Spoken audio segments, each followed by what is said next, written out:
Good afternoon. Today, the Supreme Court heard arguments in a case that could strike down the Affordable Care Act in its entirety.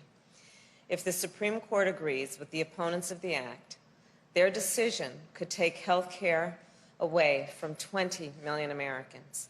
It could take away protections from more than 100 million people with pre-existing conditions in our country and hurt the millions of Americans who have come to rely on the Affordable Care Act. Getting rid of the Affordable Care Act will take us backward to a time when people could charge a woman more for her health care than they could charge a man, simply because she's a woman. To a time when pregnancy could be considered a pre-existing condition. It will take away free birth control and contraceptive coverage for women. This is all happening at a moment when our country is suffering through a pandemic that has claimed more than 238,000 lives. And we all know that if the Affordable Care Act is struck down, communities of color would be hit particularly hard: Black, Asian, Hispanic, and Native American, because they are at a greater risk of pre-existing conditions, from asthma to diabetes to lupus.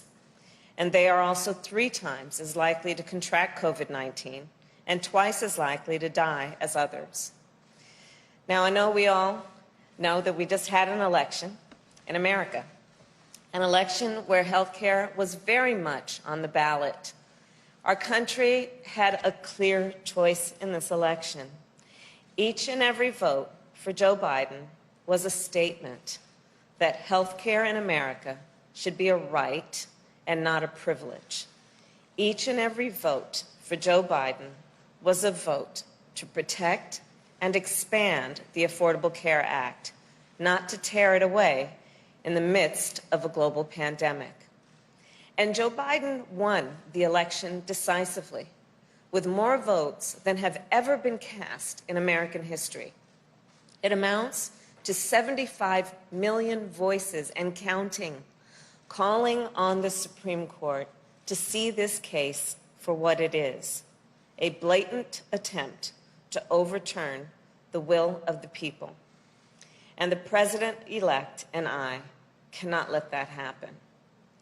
And now it is my honor to introduce President-elect Joe Biden.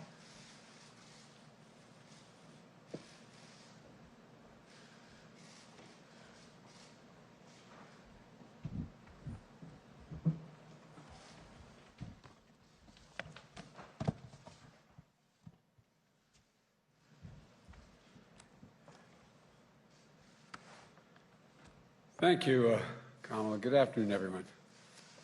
This morning, as was stated, the United States Supreme Court heard oral arguments on the case of grave importance to the American people. This case represents the latest attempt by the far-right ideologues to do what they've been repeatedly failed to do for a long time. In the courts, in the Congress, in the court of public opinion, over the last decade, to eliminate the entirety of the Affordable Care Act. Twice already, the Supreme Court has upheld the landmark law, in 2012 and again in 2015.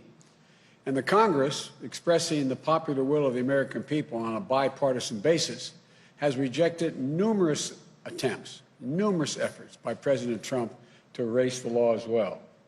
Now, in the middle of a deadly pandemic that has infected more than 10 million Americans, nearly 1 in every 32 Americans, often with devastating consequences to their health.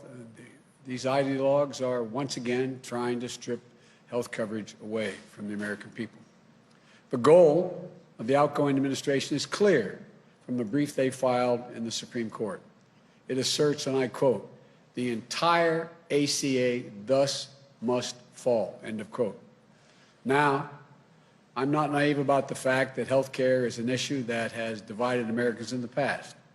But the truth is, the American people are more united on this issue today than they are divided. Recently, as last month, a leading survey found that American people want to keep the Affordable Care Act in place by an overwhelming margin of 58% to 36%. 79% of the American people, including 9 out of 10 Democrats, 8 out of 10 independents, and 2/3 of Republicans want to keep the ACA protections for people with pre-existing conditions, which would be eliminated if this lawsuit were to succeed. This doesn't need to be a partisan issue.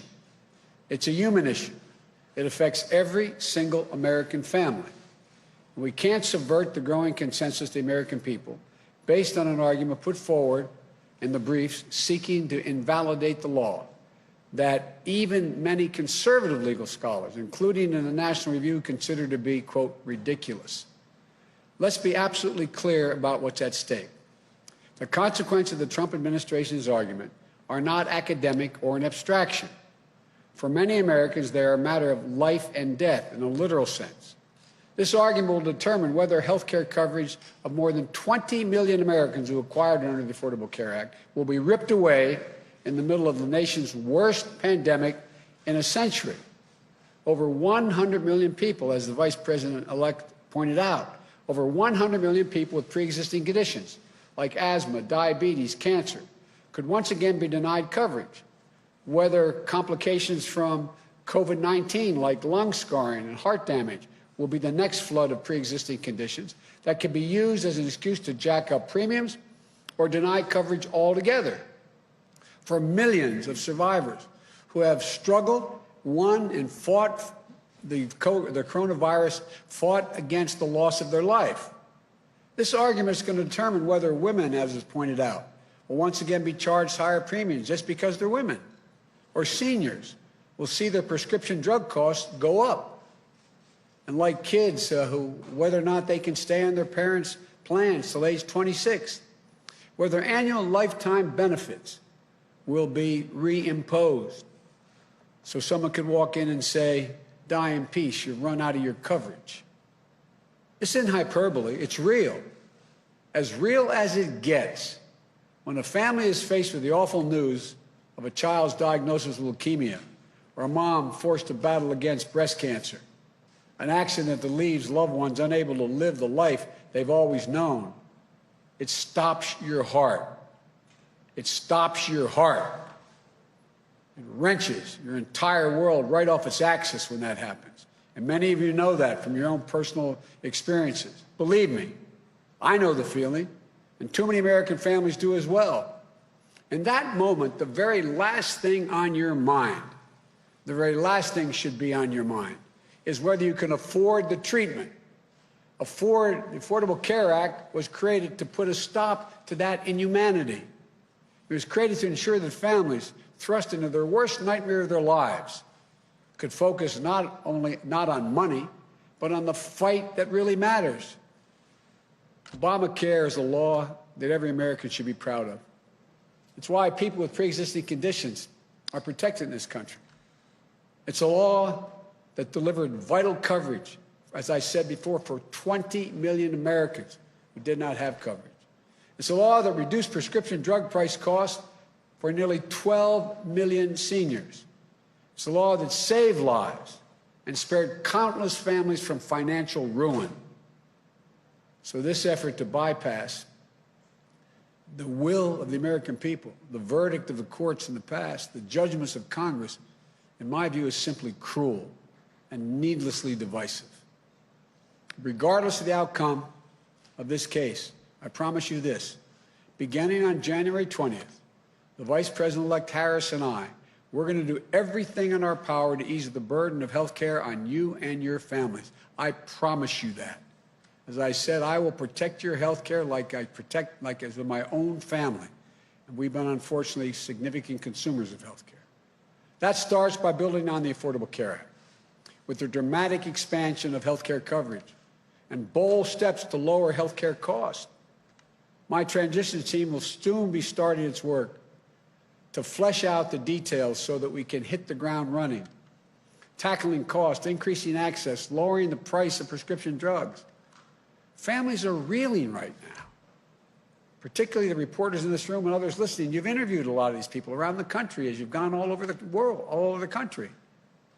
Enduring illnesses, faced with risky choices, losing their employer plans in droves. Already 10 million have already lost their employer plans. They need a lifeline, and they need it now.